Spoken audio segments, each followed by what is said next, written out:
Good evening all of you. कैसे हो आप लोग? आई होप कि सब लोग बढ़िया होंगे और सब लोग अच्छे से पढ़ भी रहे होंगे। ठीक है। तो आज आपको वीडियो का टाइटल देख करके ही पता लग गया होगा कि हम लोग क्या डिस्कस करने के लिए यहाँ पे आए हुए हैं। जैसा कि ये क्लास 12th का पहला वाला चैप्टर है जिसमें हम लोग डिस्कस करेंगे अपना इलेक्ट्रोस्टैटिक। ठीक है। तो सबसे पहले इलेक्ट्रोस्टैटिक को डिस्कस करने से पहले हम समझते हैं कि इलेक्ट्रोस्टैटिक या स्थिर विद्युत होता क्या है, क्यों हमें इसको पढ़ना है, क्यों इसको हमें समझना है। तो देखो, जैसा कि सब सब लोगों को पता है कि आज का जो हमारा लाइफ है बिना बिजली के संभव नहीं है या बिना इलेक्ट्रिसिटी के संभव नहीं है। और जो इलेक्ट्रिसिटी आती है वो एक उसका एक बेसिक फंडामेंटल एक पार्टिकल होता है जिसे हम क्या बोलते हैं, इलेक्ट्रॉन बोलते हैं या चार्ज बोलते हैं, आवेश बोलते हैं। और यही आवेश का जो मूवमेंट होता है, आवेश का जो इफेक्ट होता है या आवेश का जो हम कहें तो प्रॉपर्टीज जो होती हैं, मतलब गुणधर्म क्या होता है, उसके प्रभाव क्या होते हैं, इन्हीं चीज को हमें समझना है, क्योंकि हम तब इलेक्ट्रिसिटी को अच्छे से समझ पाएंगे। बात आ रही है समझ में? जैसा कि हम डे टू डे लाइफ में अपने देखते रहते हैं कि ये अगर हम चार्ज को समझना चाहें तो हम कैसे समझेंगे इसको, इसके लिए बता रहा हूँ आपको कि अगर हम डे टू डे लाइफ में क्या देखते हैं कि हमारे पास नूक का कोई छड़ होता है। नूक का छड़ का मतलब ऐसे बोले, सॉरी नूक का छड़ नहीं, हमारे पास कोई फर है। रात में अगर हम सो रहे होंगे, कभी कभी हम ऐसा नोटिस करते हैं कि वो अचानक से हमें कुछ चिंगारी जैसा दिखता है या कोई एक छोटी सी रगड़ से या कुछ फंसता है तो वहां पे हमको एक चिंगारी जैसा अनुभव फील होता है। ठीक है। तो ये जो चीज दिखाई दे रही, या जो हम अर्ली क्लासेस में एक एक्सपेरिमेंट करते हैं, एक्सपेरिमेंट क्या होता है कि हम एक, अगर अपने पेन को चाहो तो करके देख लेना इस वीडियो के बाद, कि एक पेन को जब तुम अपने बाल में रगड़ोगे, रगड़ने के बाद एक छोटे छोटे कागज के टुकड़ों के पास लेके जाओगे तो वो चिपकता हुआ दिखाई देगा। तो इन सारी चीजों से हमको एक निष्कर्ष निकलता हुआ दिखाई देता है कि ये सारी चीजें होती कैसे हैं, क्या हो रहा है। तो हमको ये बात पता है कि जो सारी चीजें होती हैं वो किससे बनी होती हैं। जो सारी चीजें होती हैं वो हमारे एटम से मिलकर बनी होती है। किससे? एटम से मिलकर बनी होती हैं। ये बात तो सब का एक बेसिक यूनिट होता है। और हमको ये भी पता है कि ये जो एटम होता है वो बेसिकली कितने चीजों से मिलके बनता है, तीन चीजों से मिलके बनता है। इसके कितने फंडामेंटल्स होते हैं? इसके तीन फंडामेंटल पार्टिकल होते हैं। Fundamental particle. ठीक है। ये पार्टिकल्स, फंडामेंटल पार्टिकल्स कितने होते हैं? तीन। सबको पता है, एक इलेक्ट्रॉन होता है, एक प्रोटॉन होता है और तीसरा क्या होता है? न्यूट्रॉन होता है। ठीक। न्यूट्रॉन। ये तीन पार्टिकल्स होते हैं जो एक एटम को बनाते हैं। ठीक है। हमें पता है जो इलेक्ट्रॉन होता है इसके ऊपर माइनस चार्ज होता है, जो प्रोटॉन होता है वो प्लस चार्ज का होता है, और जबकि जो इस पे होता है कोई जीरो चार्ज होता है, इसे हम उदासीन बोलते हैं या न्यूट्रल बोलते हैं। ये बात सबको पता होगी। और ये मान के चलता हूं कि आप लोगों ने इसका स्ट्रक्चर भी पढ़ा होगा कि ये जो प्रोटॉन और न्यूट्रॉन होते हैं ये न्यूक्लियस में क्या होते हैं? टाइटली फ्यूज होते हैं। मतलब कि यहाँ पे प्रोटॉन होता है और यहाँ पे न्यूट्रॉन, ये न्यूक्लियस में टाइटली फ्यूज होते हैं। इसको क्या बोलते हैं हम? न्यूक्लियस या नाभिक बोलते हैं। हम इसे हिंदी में क्या बोलते हैं? नाभिक। नाभिक में ये क्या होते हैं? फ्यूज होते हैं। ठीक है। और इसके सरफेस की तरफ क्या होते हैं? इसका जो सरफेस एरिया होता है ना, इन इस एरिया में जो इलेक्ट्रॉन होते हैं ना, इलेक्ट्रॉन ये क्या होते हैं? वीकली पैक्ड होने का मतलब, वीकली फ्यूज होने का मतलब क्या होता है कि ये लूजली बाउंड होते हैं, मतलब कि थोड़े से बल से वो बंधे हुए रहते हैं। ये बात आप लोग को समझ में आ रही होगी। ठीक है। अब समझो कि ये आवेश आता कैसे है, किसी ये आवेश होता क्या है, मतलब चार्ज होते क्या है। ठीक है।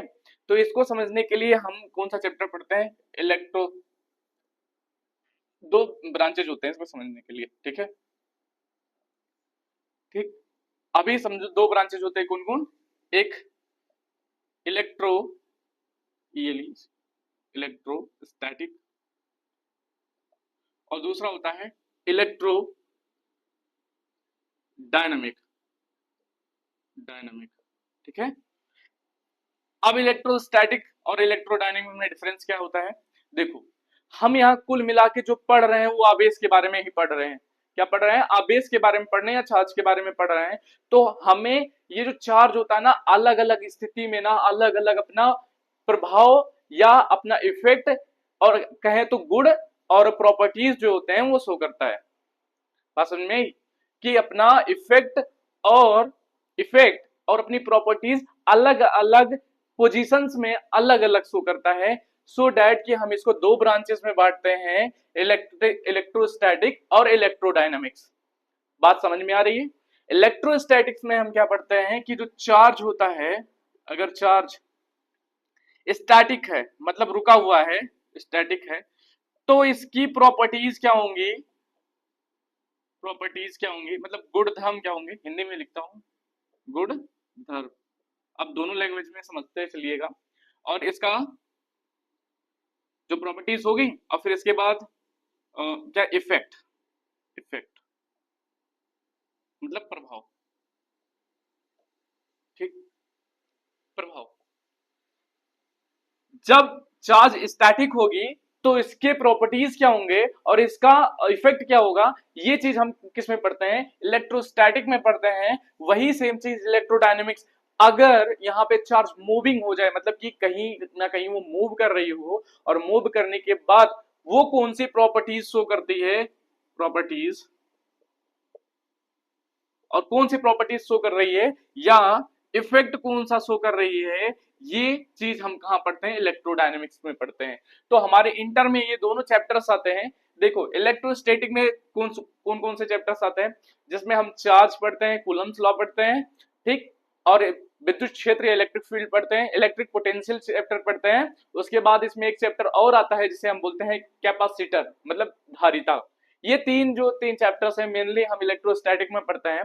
इलेक्ट्रोडायनेमिक्स में हम क्या क्या पढ़ते हैं कि करंट इलेक्ट्रिसिटी आता है, इसमें विद्युत धारा आता है। फिर उसके बाद मैग्नेटिज्म जैसे चैप्टर्स आने लगते हैं, मतलब चुंबकीय प्रभाव, विद्युत धारा का जो चुंबकीय प्रभाव होता है वो चीजें हम इलेक्ट्रोडायनेमिक्स में पढ़ते हैं। ठीक, अब चलो हम अपने टॉपिक पे लौटते हैं। और मैं बता रहा था आप लोगों को कि फंडामेंटल पार्टिकल्स जो होते हैं वो कितने होते हैं, 3 पार्टिकल्स होते हैं, इलेक्ट्रॉन, प्रोटॉन और न्यूट्रॉन। और ये नेचुरली किसी भी कंपाउंड को क्या बनाते हैं, न्यूट्रल बनाते हैं। क्या बनाते हैं, न्यूट्रल बनाते हैं। न्यूट्रल कहने का मतलब कि जो यहाँ पे जो न्यूट्रॉन है वो तो पहले से ही न्यूट्रल है, लेकिन जो इलेक्ट्रॉन होते हैं और प्रोटॉन होते हैं ये क्या होते हैं, किसी भी एटम में, किसी भी मतलब सब्सटेंस या कोई भी बॉडी ले लो, उस बॉडी में क्या होता है, इनकी जो संख्या होती है ना, इनकी जो काउंट होती है, इनके जो नंबर्स होते हैं वो इक्वल, मतलब इलेक्ट्रॉन इक्वल टू प्रोटॉन। ठीक, ये होता है इलेक्ट्रॉन इक्वल टू प्रोटॉन। इसलिए इस वाले मतलब कि ये जो अपना एटम होगा, एटम ये क्या होगा, इलेक्ट्रिकली विद्युत रूप से उदासीन होगा। क्या होगा, न्यूट्रल, इलेक्ट्रिकली न्यूट्रल होगा। बात आ रही समझ में। अब देखो क्या होता है कि जब ये इलेक्ट्रिक रूप से न्यूट्रल होता है तो ये जो चार्ज होता है वो कैसे आता है, ट्रांसफर से आता है। कैसे आता है, ट्रांसफर से। कैसे, अभी देखो यहाँ पे इलेक्ट्रॉन है, यहाँ पे इलेक्ट्रॉन्स हैं, इसके अंदर इलेक्ट्रॉन क्या कर रहे हैं, मूव कर रहे हैं। ठीक, तो मैं क्या करूं, एक ऐसे एग्जांपल लेता हूं कि हमारे पास एक एटम है, यहाँ पे एक प्रोटॉन, यहाँ पे प्रोटॉन है और यहाँ पे न्यूट्रॉन, और इसके अंदर में क्या है, 5 इलेक्ट्रॉन्स ऐसे मूव कर रहे हैं। ये कितने हैं, 1 2 3 5 इलेक्ट्रॉन्स है। बात आ रही है समझ में। तो अगर 5 इलेक्ट्रॉन है, अगर ये न्यूट्रल है तो 5 कितने प्रोटॉन्स होंगे, 5 ही प्रोटॉन्स होंगे। मतलब अभी ये न्यूट्रल है, ये क्या है, इस पे जो चार्ज इक्वल टू 0 है, चार्ज क्या है, वो चार्ज अभी 0 है। ठीक, मैं क्या करता हूं, बाहर से इसको और इलेक्ट्रॉन के सप्लाई कर देता हूं। यहाँ पे इलेक्ट्रॉन के सप्लाई मान लो 2 इलेक्ट्रॉन के और सप्लाई कर दिया। ठीक, जैसे ही 2 इलेक्ट्रॉन इसके अंदर मूव किया, जैसे ही 2 इलेक्ट्रॉन इसके अंदर मूव किया, अभी हमारे पास जो 2 इलेक्ट्रॉन एक्स्ट्रा आ गए। अब जो 2 इलेक्ट्रॉन एक्स्ट्रा आ गए तो हमारे पास टोटल कितने इलेक्ट्रॉन्स हो गए, 7 इलेक्ट्रॉन्स हो गए। एज वेल एज हमारे पास कितने प्रोटॉन्स थे, 5 प्रोटॉन्स थे। अब बताओ यहाँ पे 5 प्लस का और 7 माइनस का चार्ज है, कितना, 5 प्लस का है और 7 माइनस का है। अब सॉरी, हाँ ठीक है। अब हमारे पास कितने एक्स्ट्रा बच रहे हैं चार्जेस, अगर मैं न्यूट्रलाइज इसको करूं, मतलब इसको कैंसिल आउट करूं, तो यहाँ पे 2 इलेक्ट्रॉन्स हमारे एक्सेस में बच रहे हैं। यही चार्ज इस वाले पे हमको क्या होगा, दिखेगा। मतलब कि 2 इलेक्ट्रॉन के इक्विवेलेंट का चार्ज हमारे इस वाले एटम पे दिखेगा, वही आवेश हमको दिखेगा। बात समझ में आ रही है? अगर मैं कहूं कहीं इलेक्ट्रॉन डाला हूं, प्रोटॉन भी तो डाल सकता हूं। हाँ डाल तो सकते हैं, कोई दिक्कत नहीं है, आ सकता है उसमें पॉजिटिव चार्ज। लेकिन एक बात समझो कि इलेक्ट्रॉन हमारे लूजली बाउंड होते हैं, इनको निकालना बड़ा आसानी से निकल सकते हैं, मतलब आसान होता है। और अगर मैं प्रोटॉन की बात करूं तो ये देखो, ये न्यूक्लियस में फ्यूज होते हैं और न्यूक्लियस से कोई चीज निकालना बड़ा मुश्किल होता है, हमारे पास बहुत एनर्जी रिक्वायरमेंट लगेगी तब जाकर के हम प्रोटॉन निकाल पाएंगे।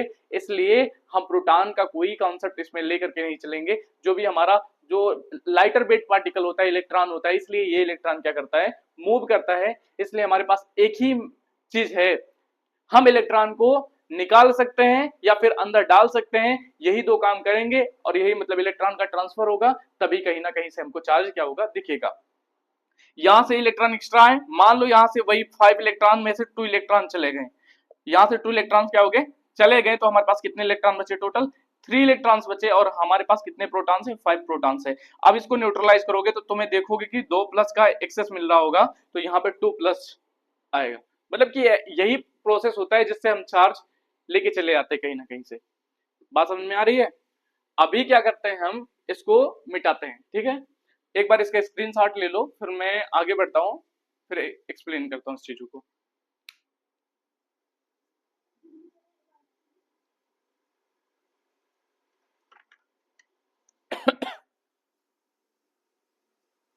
ले लिया होगा, मिटाता हूं मैं इस चीज को।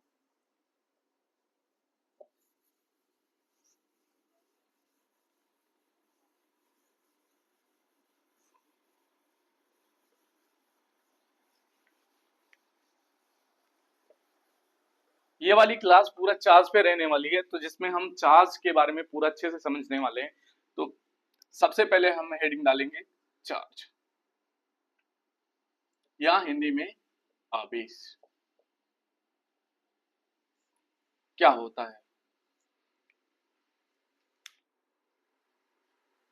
डाल लिया? अब समझो, आवेश अगर मैं हिंदी में बोलूं तो कि किसी वस्तु का वह गुण है, किसी वस्तु का वह गुण है, किसी वस्तु का वह गुण है जो विद्युत तथा चुंबकीय प्रभाव को क्या करता है, उत्पन्न करता है। विद्युत तथा चुंबकीय प्रभाव को उत्पन्न करता है, उसे हम आवेश कहते हैं। ठीक ठीक, मैं इस चीज को इंग्लिश में लिख रहा हूं, ठीक है। ठीक, charge is the physical property of, charge is a physical, मतलब charge is a property of a physical matter बोल दो, ठीक है। Charge is the property of physical body, physical body. Charge is the physical, charge is the property of the physical body due to which, due to which electric and magnetic phenomenon are produced। क्या बोल रहे हैं कि charge is the property of a physical body due to which electric and magnetic phenomena are produce. बात समझ में आ रही है? अगर हिंदी में बोले तो किसी वस्तु का वह गुण जो विद्युत तथा चुंबकीय प्रभाव को उत्पन्न करता है, उसे हम क्या बोलते हैं, आवेश बोलते हैं। या इंग्लिश में बोले तो कि charge is the property of a physical body due to which electric and magnetic phenomena are produce. बात आ रही है समझ में? ये तो हो गई डिफिनेशन। मैं ऐसा क्यों बोल रहा हूं कि किसी भी फिजिकल बॉडी की एक प्रॉपर्टी, इस बात को समझो, ये एक गुण है, एक प्रॉपर्टी है किसी भी फिजिकल, कोई भी बॉडी लेकर के आएंगे उसके अंदर ये चीजें होंगी। क्यों? अच्छा एक बात बताओ कि जो मास होता है, मास मतलब कि अगर हिंदी में बोले तो द्रव्यमान, क्या बोलेंगे, द्रव्यमान। कोई भी वस्तु ले लो जिसके पास द्रव्यमान हो, कोई भी वस्तु लेंगे अगर इसके पास अगर मास है, तो वो कहीं ना कहीं वो छोटे छोटे एटम से मिलकर बना होगा। किससे बना होगा? एटम से, मतलब कि किससे? परमाणु से मिलकर बना होगा। और परमाणु किससे मिलकर बनते हैं? इलेक्ट्रॉन, प्रोटॉन और न्यूट्रॉन। इट मीन्स कि इसके पास भी इलेक्ट्रॉन्स हैं, और अगर इलेक्ट्रॉन्स हैं तो इलेक्ट्रॉन का ट्रांसफर होगा ही होगा, या इलेक्ट्रॉन का ट्रांसफर हम कर सकते हैं, जिससे वो चीजें क्या हो जाएंगी, क्या उसके अंदर क्या आ जाएगी, एक चार्ज आ जाएगी, और जो चार्ज आ जाएगी तो वो क्या होगी, अपनी प्रॉपर्टीज शो करेगी, अपना इफेक्ट भी शो करेगा। बात आ रही है समझ में? तो ये बात समझ में आई आपको? अगला अब क्या है, जो चार्ज है ना, चार्ज ये क्या है? स्केलर, मतलब एक आदिश राशि है। स्केलर, स्केलर क्वांटिटी,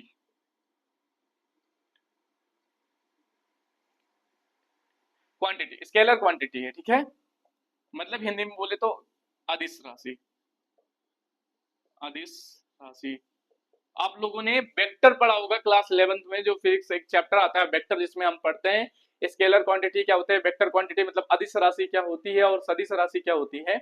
अदिश राशि अगर हिंदी में बोलूं तो जिसके पास क्या होता है, अपना परिमाण होता है, यानी मैग्नीट्यूड होता है, मतलब कि अंकिक मान होता है, वैल्यूज होते हैं, न्यूमेरिकल वैल्यूज होते हैं, उसके पास कोई डायरेक्शन नहीं होता, कोई दिशा नहीं होता, उसे हम आदिश बोलते हैं। सदिश किसे बोलते हैं? कि ऐसा क्वांटिटी जिसके पास उसका मैग्नीट्यूड भी हो, साथ ही साथ उसके पास डायरेक्शन भी हो, मतलब कि उसके पास आंकिक मान भी हो और मान के साथ साथ दिशा भी हो, तो उस चीज को हम क्या बोलते हैं, क्या बोलते हैं? वेक्टर बोलते हैं, सदिश बोलते हैं, ठीक है। अगर मैं बोलूं इसकी यूनिट क्या है, इसका मात्रक कूलाम होता है, इसकी यूनिट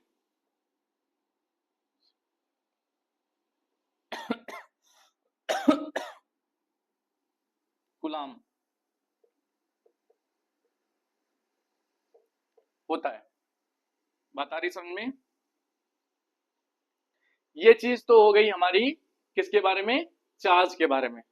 अब सुनो चार्जेस की और क्या प्रॉपर्टीज हैं। जो लाइक चार्जेस होते हैं, लाइक चार्जेस, अगर हम प्लस चार्ज आएंगे, प्लस चार्ज, ठीक, लाइक चार्जेस अगर एक दूसरे के पास आएंगे ना तो ये क्या करेंगे, रिपेल करेंगे।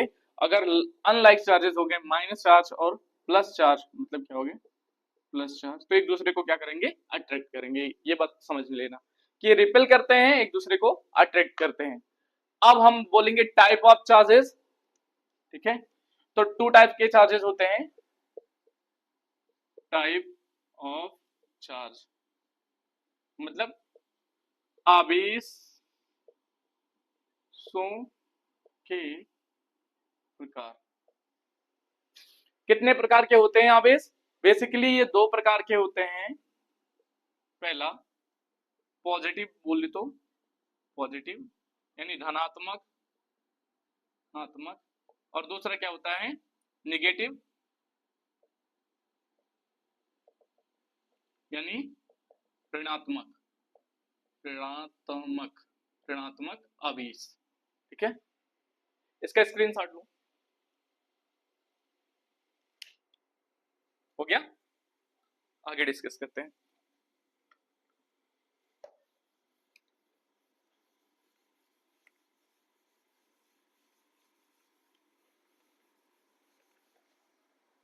ठीक, अब सुनो कि पॉजिटिव चार्ज किसे कहते हैं, धनात्मक आवेश।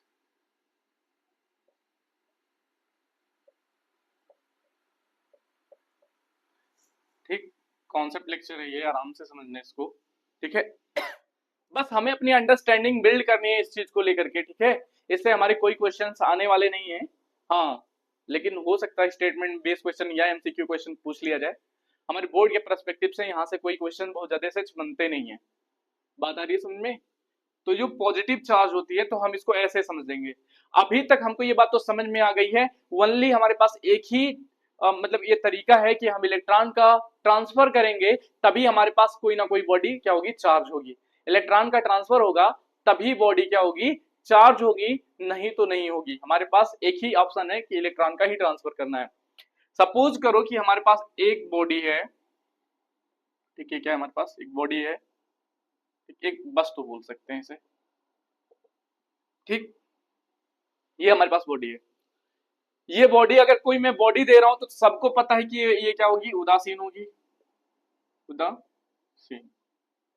यानी न्यूट्रल। और ये न्यूट्रल कैसे होगी? नेचुरली, नेचुरली न्यूट्रल होती है। क्यों?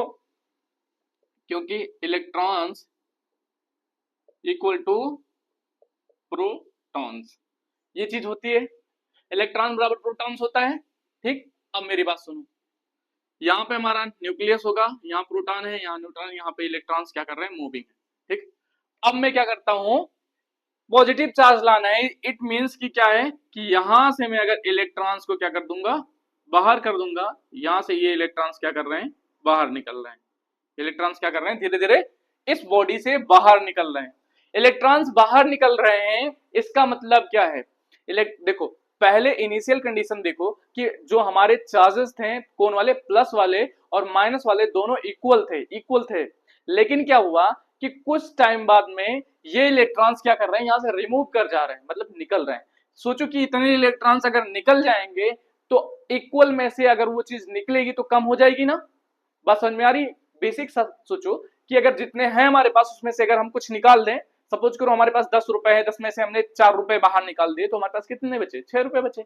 ऐसे ही सोचो, कुछ ना कुछ इलेक्ट्रॉन की संख्या रही होगी, उसमें से इलेक्ट्रॉन्स क्या हो गए? बाहर आ गए, मतलब इलेक्ट्रॉनों की संख्या घट गई।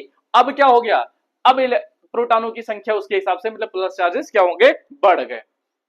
मतलब क्या हुआ? Number of electrons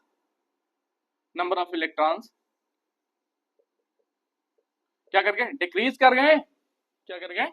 decrease. और हुआ क्या? यहाँ पे प्रोटॉन्स ने पॉजिटिव चार्ज क्या कर गए? इंक्रीज कर गए। और जब पॉजिटिव चार्ज इंक्रीज किया, मतलब ये वाला जो ऑब्जेक्ट हो गया, इस पे कौन सा चार्ज आ गया? पॉजिटिव चार्ज आ गया।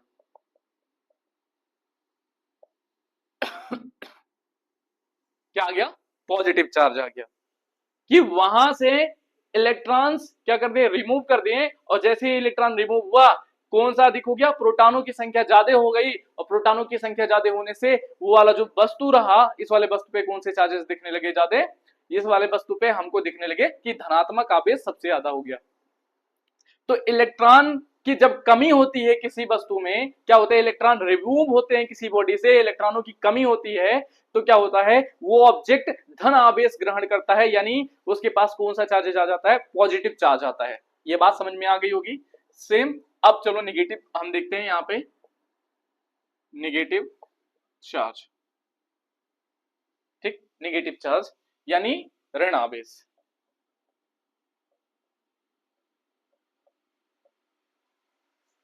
अब ये ऋणावेश क्या होता है? देखो, फिर ऐसे समझो कि हमारे पास फिर एक बॉडी है। सपोज करो ये बॉडी है। ऐसे ही हमने कोई बॉडी ले ली आर्बिट्रेरी।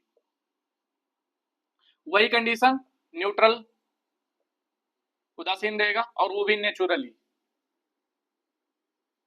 नेचुरली क्या है? ये न्यूट्रल है। ये बात समझ में आ रही है आप लोगों को? नेचुरली ये क्या है? न्यूट्रल है। न्यूट्रल होने का मतलब कि electron equals to proton, electron equals to proton, मतलब इलेक्ट्रॉनों की संख्या बराबर है प्रोटॉनों की संख्या से। अगर मैं क्या करूं, यहां पे एडिशनल इलेक्ट्रॉन्स इसको सप्लाई कर दूं, एडिशनल इलेक्ट्रॉन्स अगर मैं सप्लाई करूं, तो यहां से ये इलेक्ट्रॉन इसके अंदर आ रहा है। क्या आ रहा है? ये इलेक्ट्रॉन्स इसके अंदर आ रहे हैं। जब ये इलेक्ट्रॉन्स इसके अंदर आ रहे हैं, इसका मतलब क्या हो रहा है कि अब इलेक्ट्रॉनों की संख्या पहले से क्या हो रही है? ज्यादा हो रही है। मतलब कि नेगेटिव चार्ज, मतलब कि माइनस वाला चार्ज क्या हो रहा है? इंक्रीज कर रहा है। एंड ये पॉजिटिव चार्ज क्या हो रहे हैं? डिक्रीज हो रहे हैं। बात समझ में आ रही है? पॉजिटिव चार्ज डिक्रीज हो रहा है और इसका चार्ज क्या हो रहा है? इंक्रीज कर रहा है, मतलब कि माइनस चार्ज यहाँ पे एक्सेस है। तो यहाँ पे जब किसी बॉडी को एक्सेस इलेक्ट्रॉन सप्लाई किए जाते हैं, तो उसपे कौन सा चार्ज आ जाता है? वो निगेटिव चार्ज आ जाता है उस पे। या कि अगर उस बॉडी पे किसी भी ऑब्जेक्ट में या किसी भी वस्तु में इलेक्ट्रॉनों की अधिकता हो जाए, या इलेक्ट्रॉन उसे और बाहर से दे दिए जाए, तो वो जो वस्तु होती है वो ऋण आवेशित हो जाती है। ठीक है, ये बात समझ में आ रही है? स्क्रीन शॉट करो इसका एक बार।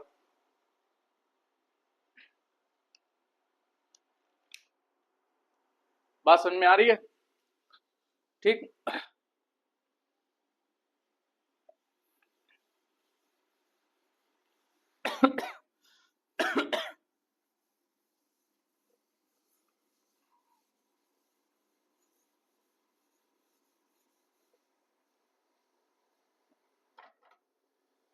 अब हम डिस्कस करेंगे हमारा जो अगला टॉपिक है, क्वांटाइजेशन ऑफ द चार्ज। ठीक है, क्वांटाइजेशन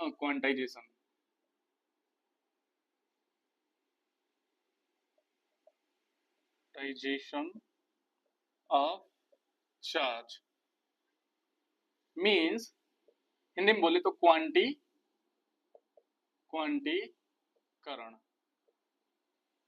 क्वांटीकरण क्या होता है? ये क्वांटीकरण का क्या मतलब है, क्वांटाइजेशन का मतलब क्या होता है? क्वांटाइजेशन ये बोलता है कि जो इलेक्ट्रॉन्स होते हैं ना, इलेक्ट्रॉन्स, ये क्या हो रहे हैं, हमारे फंडामेंटल चार्ज की वैल्यू होती है। इसका जो मैग्नीट्यूड होता है ना, इसका जो परिमाण होता है, इसका जो आंकिक वैल्यू होती है, मतलब न्यूमेरिकल वैल्यू होती है एक इलेक्ट्रॉन का, वही उसका जो चार्ज होता है ना, उस चार्ज का मैग्नीट्यूड ही उसका फंडामेंटल क्या होता है, चार्ज का मैग्नीट्यूड होता है, फंडामेंटल चार्ज का मैग्नीट्यूड होता है।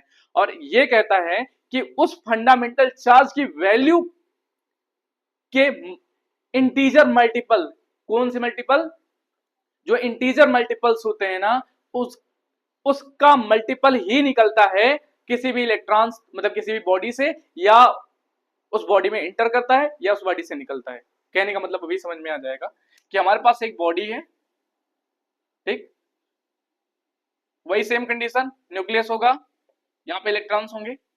इस बॉडी से मैं या तो एक इलेक्ट्रॉन निकाल पाऊंगा, या दो इलेक्ट्रॉन निकाल पाऊंगा, या तीन इलेक्ट्रॉन निकाल पाऊंगा, या चार इलेक्ट्रॉन निकाल पाऊंगा। इस बॉडी से कभी मैं 1/2 इलेक्ट्रॉन या 1/3 इलेक्ट्रॉन्स या 1/4 इलेक्ट्रॉन्स कभी नहीं निकाल सकता, मतलब ये पॉसिबल नहीं है। हमेशा क्या होना चाहिए हमारा, ये पूर्णांक संख्या होना चाहिए। कैसा होना चाहिए? पूर्णांक संख्या होना, मतलब कि पूर्ण अंक होने चाहिए, कंप्लीट नंबर होने चाहिए। और ये जो ई है ना, इसी को हम बोलते हैं क्या, फंडामेंटल चार्ज मैग्नीट्यूड। मतलब कि अगर एक इलेक्ट्रॉन का जो आवेश होता है, ये देखो माइनस चार्ज है, इसलिए इसके आगे माइनस लगाकर बोलते हैं 1.6 इंटू 10⁻⁻19 कूलाम। क्या? कूलाम। ठीक, इंग्लिश में लिखे तो सी, ये चीज होती है। एक electron equal to 1.6 into 10⁻⁻19 coulomb होता है। यही वैल्यू अगर मैं ऐसे लिखूं 1.6 into 10⁻⁻19 is equal to e, इसको हम बोलते हैं फंडामेंटल चार्ज का जो मैग्नीट्यूड होता है वो यही होता है। और ये कॉन्सेप्ट बोलता है, देखो अगर मैं यहां से एक इलेक्ट्रॉन निकालूंगा मतलब 1 ई चार्ज निकाला, 2 इलेक्ट्रॉन निकालूंगा 2 ई चार्ज निकाला, अगर 3 इलेक्ट्रॉन निकालूंगा 3 निकाला, डैश डैश डैश, अगर मैं n इलेक्ट्रॉन निकालूंगा तो n ई चार्ज निकालूंगा। ठीक है, कितना चार्ज निकालूंगा? n ई के बराबर चार्ज निकालूंगा। अगर n इलेक्ट्रॉन निकाला तो n ई चार्ज निकालूंगा। Where n belongs to integer number, क्या? n बिलोंग्स टू i, यानी पूर्णांक संख्या, हिंदी में बोले तो पूर्णांक। क्या बोलते हैं हिंदी में? पूर्णांक। ये बात समझ में आ रही है? यही होता है क्वांटीकरण। मतलब क्या कि ये पैकेट्स के रूप में निकलते हैं, कंटिन्यूअस नहीं निकलते हैं, डिस्क्रीट फॉर्म में निकलते हैं। मतलब कि 1 2 3 4 5 6 ऐसे करके पैकेट्स होते हैं इनके। ठीक है, ये बात समझो। मतलब कि हम कभी इसको फ्रैक्शन में नहीं निकाल सकते, भिन्न के रूप में इसे हम निकाल नहीं सकते हैं। हम सिर्फ इसे 1 2 3 4, वो भी मल्टीपल किसका? इसके फंडामेंटल चार्ज के मल्टीपल के इक्वल में निकाल सकते हैं।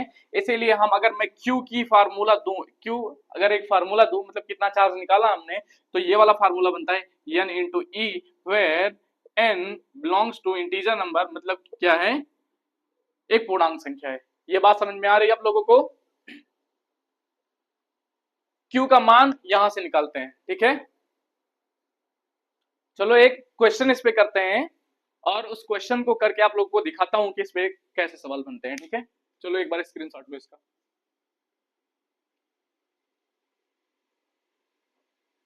हो गया? तो मैं बोल रहा हूं कि एक Q चार्ज में कितने इलेक्ट्रॉन्स होंगे, ये बताना हमको। अगर मैं चार्ज 1 कूलम कर दो, क्योंकि वैल्यू 1 कूलम ले लूं, तो हमको ये बताना है कि इसमें कितने इलेक्ट्रॉन्स होंगे, इसमें कितने इलेक्ट्रॉन्स होंगे। तो चलो फटाफट एक बार ट्राई करो इसे।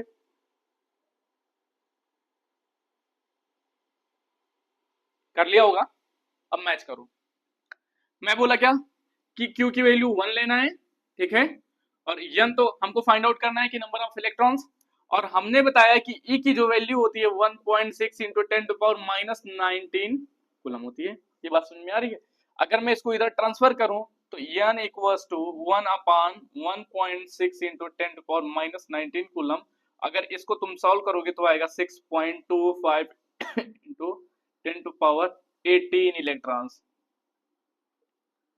अगर मैं इतने नंबर ऑफ इलेक्ट्रॉन सप्लाई करूंगा किसी भी बॉडी पे तो वो क्या आएगा वो 1 कूलम चार्ज होगा। इसलिए ध्यान रखना कि 1 कूलम चार्ज लाने के लिए इतने नंबर ऑफ इलेक्ट्रॉन्स हमको ट्रांसफर करने पड़ेंगे, इतने नंबर ऑफ इलेक्ट्रॉन ट्रांसफर करना पड़ेगा तब वो जाकर के इतना चार्ज आएगा इसका।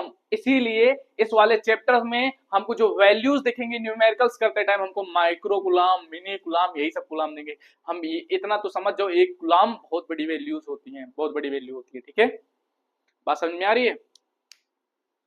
तो स्क्रीनशॉट करो उसको, फिर मैं आगे बढ़ता हूं।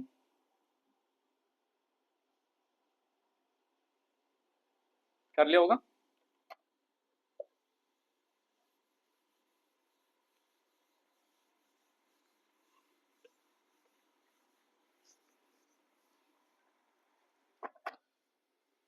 अब तक तो हमने देख लिया है कि इलेक्ट्रॉन का ट्रांसफर होने से क्या आते हैं, चार्ज आते हैं, ठीक है, क्या आते हैं, आवेश आते हैं, ठीक।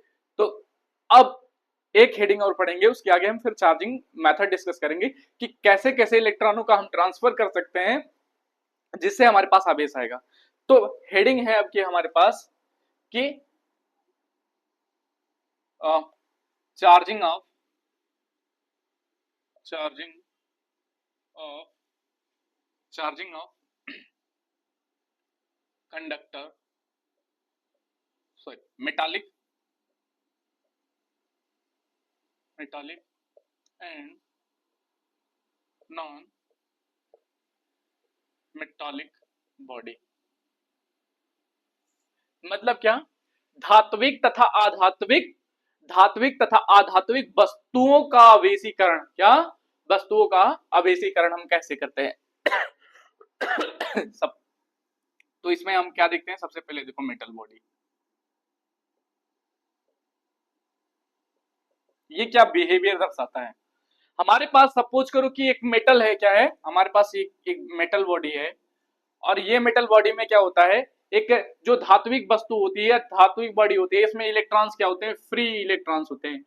क्या, कौन से इलेक्ट्रॉन होते हैं, फ्री इलेक्ट्रॉन्स होते हैं, फ्री इलेक्ट्रॉन्स होते हैं जो क्या करते हैं, मूव करते रहते हैं, जो मूव करते रहते हैं।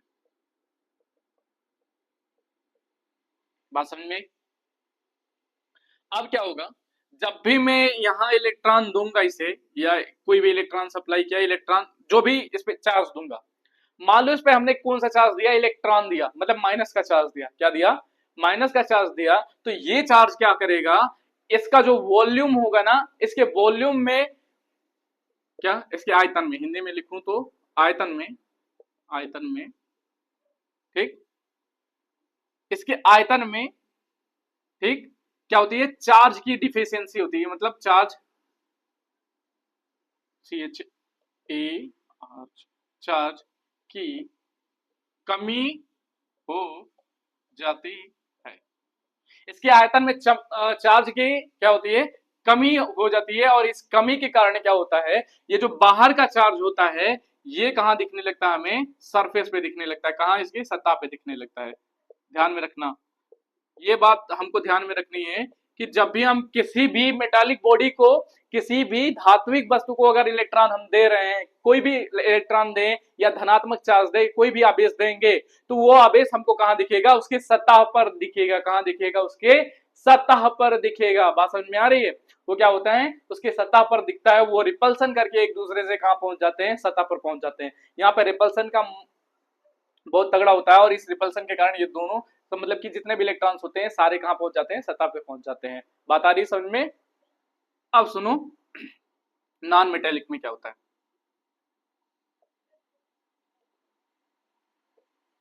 मतलब अधात्विक वस्तु में क्या होता है, हमारे पास यहाँ पे एक वस्तु है ऐसे ही है, सपोज करो एक ही बॉडी ऐसे ही है बॉडी। जो नॉन मेटेलिक बॉडी होती है उसमें कोई फ्री इलेक्ट्रॉन्स नहीं होते जो मूव करते रहते हैं, ठीक है। तो इसका जो आयतन होता है ना, ऐसे समझो कि अगर मैं वाटरमेलन बोलूं ना, वाटरमेलन इस तरह से होते हैं। वाटरमेलन में जो उसके बीज होते हैं ना, उसके जो मतलब कैसे सीड्स होते हैं कैसे फंसे रहते हैं, ऐसे ही जब हम इसको चार्ज देंगे ना बाहर से, ऐसे इसको चार्ज देंगे ना, तो ये क्या होगा, इसके जो आयतन होगा ना, इसका जो वॉल्यूम होगा उसमें उस वाटरमेलन के सीड की तरह ना क्या हो जाएंगे, डिस्ट्रीब्यूट हो जाएंगे, ठीक है। उसमें क्या हो जाएंगे, वाटरमेलन की सीड की तरह उसके अंदर क्या होने लगते हैं, डिस्ट्रीब्यूट होने लगते हैं। इसमें कोई भी ऐसा रिपल्सन नहीं होगा जिससे क्या होगा कि वो चार्ज इसके सरफेस पे आ जाए। तो ध्यान रखना पहली बात कि जब भी मेटालिक बॉडी होगी उसको हम चार्ज देंगे तो वो चार्ज कहां पे शो करेगा, उसके सरफेस पे शो करेगा, मतलब उसकी सतह पर आ जाएगा।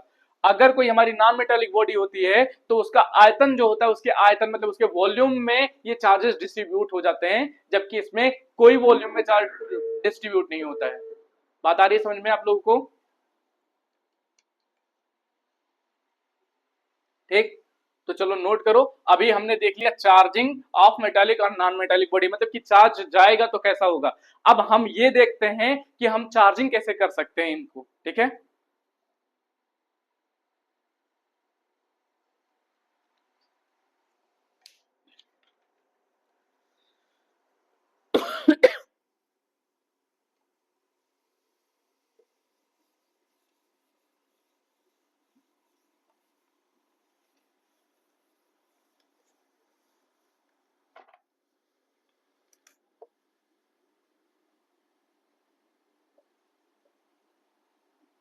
मेथड ऑफ चार्जिंग, ठीक। हम क्या पढ़ेंगे, मेथड ऑफ चार्जिंग। तो देखो कि आवेशित करने के तरीके, आवेशित करने के तरीके, ये बात आ रही है आप लोग को समझ में? तो देखो हमारे पास तीन मेथड होता है जिससे हम किसी चीज को क्या कर सकते हैं, आवेशित कर सकते हैं। पहला, दूसरा और तीसरा। पहला मेथड होता है घर्षण, यानी घर्षण विद्युत इलेक्ट्रिसिटी या फ्रिक्शन इलेक्ट्रिसिटी बोलते हैं इसे, फ्रिक्शन इलेक्ट्री इलेक्ट्री ELECTRICT इलेक्ट्रिसिटी, ठीक, फ्रिक्शन इलेक्ट्रिसिटी। दूसरा कंडक्शन, कंडक्शन और कन्वेक्शन, कन्वेक्शन, ठीक है। ये तीन मेथड होता है।